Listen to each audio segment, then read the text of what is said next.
Hello दोस्तों, आशा करते हैं आप लोग बहुत ही अच्छे होंगे मेरे भाई। देखो, ये लेक्चर सिर्फ उन्हीं स्टूडेंट के लिए है जो परफेक्ट स्टडी के मेरे भाई रेगुलर मेंबर हैं। उन्हीं की क्वेरीज पर आधारित ये लेक्चर है। इसमें हम लोग डिस्कस पहले ये करेंगे कि मेरे भाई जो बच्चे की लगातार कमेंट और मैसेज आ रहा है कि सर फोर्थ पेपर बहुत टफ है, फोर्थ पेपर को हम कैसे कवर करें, उस पर बात करेंगे। उसके बाद पेपर फर्स्ट, पेपर सेकेंड और पेपर थर्ड के रिलेटेड भी बातें करेंगे कि हम लोग अपना सिलेबस को कैसे कवर कर लें। जो मैंने लेक्चर कराया है क्या वो सफिशियंट है कि नहीं है, तो इस पे हम लोग बात करेंगे। और हाँ, मैं पहले ही बता देता हूँ, जो लोग रेगुलर क्लास किए हैं सिर्फ ये लेक्चर उन्हीं लोगों के लिए है, उन्हीं स्टूडेंटों के लिए है कि वो लोग अपना सिलेबस कैसे और अच्छे से कवर कर सकते हैं और मैंने जो चीज़ें पढ़ाई हैं उसमें और उनको खुद से क्या पढ़ना है। ठीक है।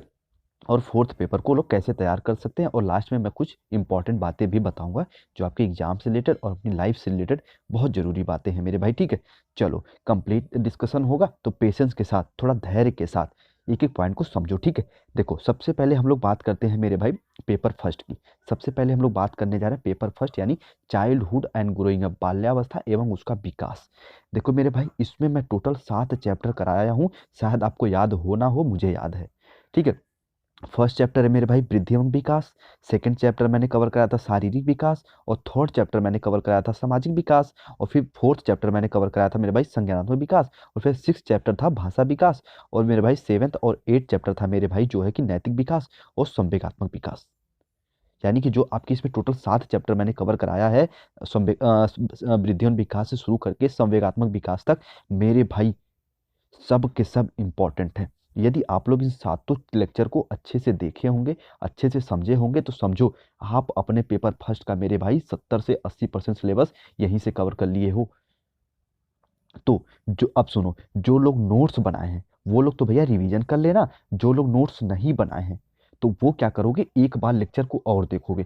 कहोगे सर क्यों? तो मेरे भाई यदि आप सेव सीरीज से पढ़ रहे हो ना तो कुछ चीज़ें समझ में नहीं आएंगी। यदि वो लेक्चर देख रहे हो, ध्यान से सुनना, यदि आप वो लेक्चर देख रहे हो द परफेक्ट स्टडी यानी जो मैं लेक्चर लिया हूँ, वो लेक्चर आप लोग देखोगे ना तो मैं उसको ऐसे ऐसे लैंग्वेज यूज करके आपको समझाया हूँ ताकि आपके दिमाग में बैठ जाएगी वो चीज़ें। लाइफ के पर्सनल लाइफ से रिलेट करके चीज़ों को बताया हूँ, तो वहाँ से ये चीज़ें भी आपकी कवर हो जाएंगी। बाकी 7 चैप्टर मेरे भाई पूरा समझ लो कंप्लीट है। और उसके बाद देखो इसमें मैंने और क्या किया है, जो इंपॉर्टेंट इंपॉर्टेंट क्वेश्चंस है उनको तो मैंने डिस्कस कर ही दिया है। ठीक है, मैंने 2 पार्ट में लेके आया हूँ, एक तो पहले सबसे वेरी शॉर्ट, उसके बाद लॉन्ग आंसर। दो दो मतलब 2 पार्ट में मैं इसको डिस्कस किया हूँ। ठीक है, आपके क्वेश्चन पेपर जिसको कह सकते हैं एक्सपेक्टेड क्वेश्चंस, तो उनको उन लेक्चरों को देख लो और वो जो क्वेश्चंस में डिस्कस किया हूँ उनको तैयार कर लो। ठीक है, जो पहले से बच्चे जुड़े हैं वो तो मेरे भाई क्वेश्चन पेपर लिख के भेजते भी हैं, आंसर लिख के भेजते भी हैं व्हाट्सअप पे जैसे भी, उसके बाद मैं नाम भी अनाउंस करता हूँ, उनका तो अच्छा खासा तैयार है। पर जो ये सब नहीं करते हैं ना, वो क्या करो मेरे भाई, थोड़ा सा प्रैक्टिस करो। जो मैं मॉडल पेपर या फिर एक्सपेक्टेड क्वेश्चंस आपको बताया हूँ उन क्वेश्चनों को एक बार तैयार कर लो। ठीक है, और हाँ, एक बात और मैं ऐड कर दे रहा हूँ, जल्दी ही मैं इसका प्रीवियस ईयर क्वेश्चन भी आपको सॉल्व कराऊंगा फुल एक्सप्लेनिंग के साथ। जो मैं क्वेश्चन डिस्कस करता हूँ ये नहीं कि सिर्फ आया और बता दिया ये कर लो ये कर लो, ऐसे नहीं, उसको एक्सप्लेनिंग के साथ मैं तैयार कराता हूँ। ठीक है, तो फर्स्ट पेपर की ये रणनीति होनी चाहिए आपकी। ठीक है, चलो सेकंड पेपर समझो, सेकंड पेपर में क्या रणनीति होनी चाहिए आपकी। तो सेकंड पेपर है मेरे भाई आपका कंटेम्प्रेरी इंडिया एंड एजुकेशन, समसामयिक भारत एवं शिक्षा। देखो इसमें आपको क्या पढ़ना है ना, ध्यान से सुन लेना। जो मैं इसमें लेक्चर कराया हूँ पहले तो जाके वो लेक्चर कंप्लीट करो, जो नोट्स बनाया नोट्स एक बार रिवीजन मारो। ठीक है, उसके बाद इसमें ऐड क्या करना, देखो इसमें मैं 1 से या 2 लेक्चर और लेके आने वाला हूँ जल्दी।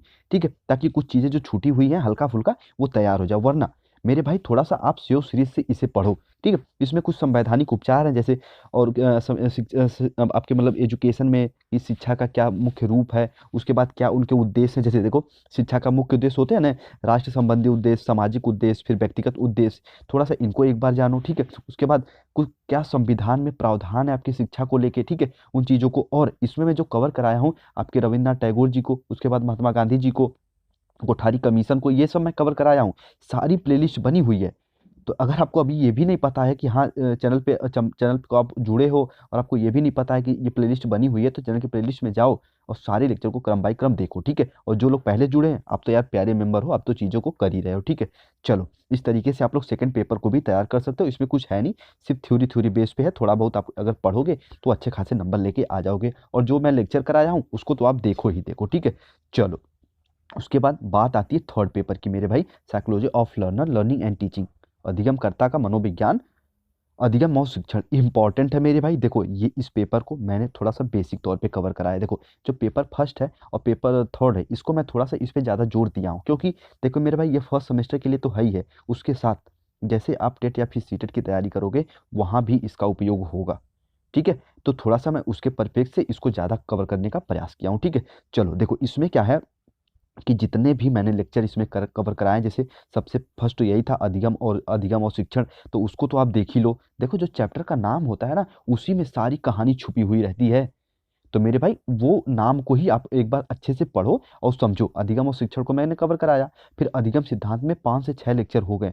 सारी कंप्लीट मनोवैज्ञानिकों को मैंने बताया था। जैसे मैंने बताया था ना, अधिगम सिद्धांत 2 भागों में बटा है, व्यवहारवादी, संज्ञानात्मक। उसके बाद उसमें जो फर्स्ट में है मेरे भाई वो है पिया वो सॉरी, तो 3 4 मनोवैज्ञानिक है ना, जैसे थॉर्नडाइक हैं, स्किनर हैं, पावलोव हैं, उसके बाद यहाँ यहाँ कोहलर साहब हैं, उसके बाद सूज बंडूरा।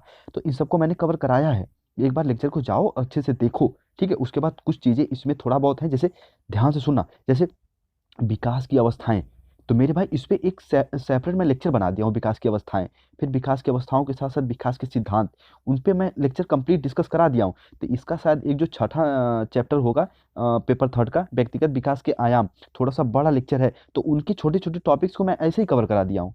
और आप फर्स्ट पेपर और थर्ड पेपर के रामबाण चीज सुन लो कि तीनों अवस्थाएं बिल्कुल रट लेना। जैसे शैशवावस्था, बाल्यावस्था, किशोरावस्था, इनके भैया शिक्षा के उद्देश्य, इनकी विशेषताएं और इनके कुछ लक्षण, ये तो अपने दिमाग में बना के ही रखना। ठीक है, चलो तीनों अवस्थाओं की ये पेपर फर्स्ट और पेपर थर्ड दोनों में भी कवर हो जाएगा। ठीक है, इस तरीके से रणनीति होनी चाहिए पेपर थर्ड के लिए। ठीक है, और हाँ, जो लोग इसका नोट्स बनाए मेरे लेक्चर द्वारा वो तो बहुत अच्छी बात है। जो नोट्स नहीं बनाए, एक बार जाके इन लेक्चरों को देखो। थांडाइक जी को ऐसे ऐसे कवर कराया हूँ कि आपके दिमाग में छाप बन जाएगी। पावलो जी को इसी प्रकार से, कोहलर साहब को, स्किनर साहब को इस प्रकार से, बेंडूरा साहब को, सबको मैंने अच्छे से कवर कराने का प्रयास किया है। ठीक है, एक बार लेक्चर को देखो, उसके बाद कमेंट सेक्शन में कमेंट करना कि हाँ सर समझ में आया या नहीं। फीडबैक तो जरूर दिया करो कमेंट सेक्शन में। ठीक है, उसके बाद सबसे अब बात करते हैं हम लोग assessment for learning. Is very very important भाई, इसको कवर कैसे करें हम लोग। देखो इसको कवर करने के लिए दो दो रणनीति। पहली, अगर मैं भाई इसको सारे चैप्टर को पढ़ाने बैठ जाऊँ ना, बेसिक तौर पे एक एक पॉइंट को समझाने, तो मेरे भाई थोड़ा सा एक ह्यूमैनिटी के माध्यम से सोचो, ये मुमकिन नहीं है। ये मुमकिन नहीं है कि मैं आपको सबका क्वेश्चन पेपर भी डिस्कस कर दूं और एक एक पॉइंट को मैं बिल्कुल समझा के पढ़ाऊं मेरे भाई। थोड़ा सा लॉजिक लगा के सोचो कि ये मुमकिन नहीं है। ठीक है, चलो तो इसको फिर हम कैसे करें। देखो इसमें मैंने टोटल 3 लेक्चर को अपलोड किया है। देखो फर्स्ट क्या है मेरे भाई, फर्स्ट में हम लोग समझे थे असेसमेंट यानी आकलन। सेकंड हम लोग समझे थे इवैल्यूएशन यानी मूल्यांकन। और थर्ड में हम लोग समझे थे टोटली टेस्ट को यानी परीक्षण को और चर को मेरे भाई। ठीक है, और जो भी उसका था मानक, संदर्भित और मानदंड, ये सब समझे थे। तो इन लेक्चरों को एक बार देख लो, उसके बाद थोड़ी सी थोड़ी सी सीओ सीरीज से भी इसको पढ़ना प्रारंभ करो। देखो मैं जल्दी ही इसमें मोस्ट इंपॉर्टेंट क्वेश्चन आपके साथ शेयर करूंगा कि सर आप लोग मेरे भाई उन क्वेश्चन को बिल्कुल बेसिक तौर पे तैयार कर लेना। और हाँ, हो सकता है तो मैं इसमें कुछ इंपॉर्टेंट न्यूमेरिकल भी करा दूं। ठीक है, जो बच्चे थोड़ा न्यूमेरिकल में इंटरेस्टेड हैं कि सर वो करा दो, माध्यांक, बहुलक और जो भी आपका आईडी वाईडी, तो सर उसको कैसे करें, तो मैं 1 से 2 क्वेश्चन या 3 क्वेश्चन उसको मैं डिस्कस कर दूंगा। ठीक है, उसके साथ आप लोग थोड़ा सा खुद से भी पढ़ना प्रारंभ करो। ये बात मैं उनको बोल रहा हूँ जो द परफेक्ट स्टडी के प्यारे मेंबर हैं, जो पहले से जुड़े हैं, जो शुरुआत से जुड़े हैं। मैं उनको बोल रहा हूँ थोड़ा सा खुद से भी पढ़ना प्रारंभ करो मेरे भाई। ठीक है, और जो चीज़ें समझ में नहीं आती तो वो आप मुझसे डिस्कस कर सकते हो, चाहे इंस्टा आईडी के थ्रू, चाहे आप लोग मेरे भाई किसी अन्य अन्य साधन से आप लोग मुझसे जो कि डिस्कस कर सकते हो। तो इसमें कोई कोई बड़ी बात नहीं। देखो मेरा क्या मानना है ना मेरे भाई, कि मैं आपको अगर पढ़ा रहा हूँ, देखो अभी मैं फर्स्ट, कुछ बच्चे का लगातार क्वेरी जाती है कि सर आप जो है कि यूपी टेट की सीडीपी पढ़ाओ। तो मेरे भाई कुछ अपने अपने सिद्धांत भी होते हैं। मेरा सिद्धांत ये है ना कि मैं फर्स्ट सेमेस्टर का अगर जिम्मेदारी उठाया हूँ ना, तो उसकी पूरी ईमानदारी के साथ निभाऊं। तो इसीलिए मैं नोट्स, पीडीएफ सब कुछ शेयर करता हूँ, आपके क्वेश्चन आंसर शीट को भी चेक करता हूँ, फिर नाम भी अनाउंस करता हूँ, इसीलिए ताकि आप लोग कुछ अच्छा कर सको। और मुश्किल से 2 या 3 बच्चे भी अगर अपना रिजल्ट भेज दिए ना कि हाँ सर देखो मेरा रिजल्ट अच्छा खासा आ गया आपकी वजह से, तो समझो यार द परफेक्ट स्टडी और मैं बिल्कुल भाई हैप्पी हैप्पी हो जाएंगे। तो परेशान नहीं होना। ठीक है, तो असेसमेंट लर्निंग कैसे आप लोग तैयार करोगे, तो मेरे भाई मैंने बताया ना कि थोड़ा सा खुद से पढ़ना प्रारंभ करो। जहाँ पे थोड़ा बहुत डाउट आता है तो मुझे भैया जो कि फोटो खींचो और भेजो, फोटो खींचो और भेजो। जहाँ पे भी आपका डाउट आता है वहाँ पे थोड़ा सा फोटो क्लिक करो और भेज दो कि हाँ सर ये मुझे समझ में नहीं आ रहा है। तो मैं उसको तुरंत आपकी हेल्प करूँगा, और साथ में आपको जो कुछ भी इंपॉर्टेंट लेक्चर लेके आ रहा हूँ पेपर 4 के लिए, वो आप देखो। इंपॉर्टेंट क्वेश्चन डिस्कस करूँगा, प्रीवियस ईयर क्वेश्चन डिस्कस करूँगा, तो बहुत कुछ आपका तैयार हो जाएगा, ठीक है।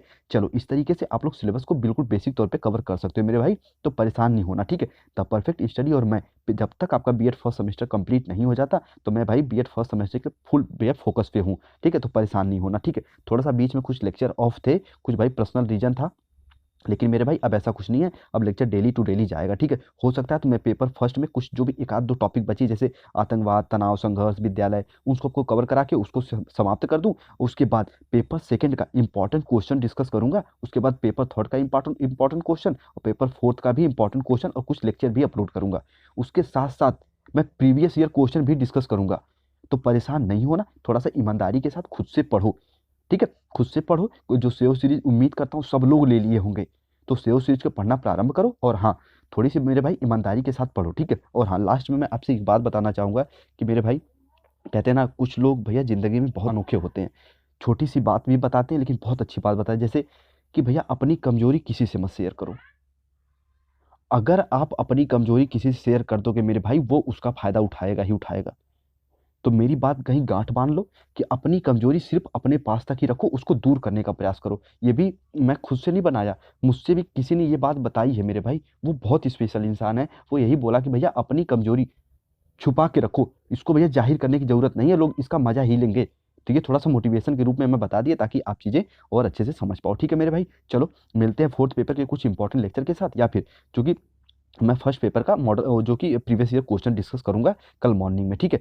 हो सकता है तो, वरना मैं जल्दी कुछ और इंपॉर्टेंट लेक्चर लेके आता हूँ, ठीक है। चलो अपना ख्याल रखो, मुस्कुराते रहो, और हाँ, पढ़ाई तो जरूर करते रहो सेव सीरीज के साथ, ठीक है। चलो जो भी डाउट आता है आप लोग मुझसे इंस्टा आईडी पे चाहे कहीं भी मुझसे डिस्कस कर सकते हो, ठीक है। चलो अपना ख्याल रखो, मुस्कुराते रहो, ठीक है। चलो।